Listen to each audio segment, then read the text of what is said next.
Буквально вот недавно в одном из городов Республики Башкортостан там надпись «Россия», ну, надписи на «Россия для русских» на стенах пишут у нас в Республике Башкортостан. У нас вовсю идут различные русские марши, крестные ходы.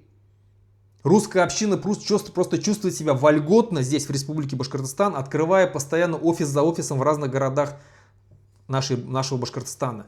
Я точно знаю, что есть в Уфе, они об этом открыто говорили, делали объявления. В Уфе открылся офис русской общины, потом в Стерлитамаке открылся офис русской общины, тоже сделали объявление.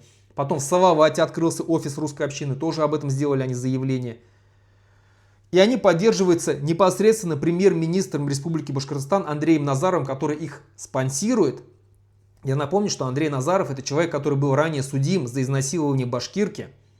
А сейчас это один из богатейших людей России и одновременно занимает должность премьер-министра Республики Башкортостан, председателем правительства является.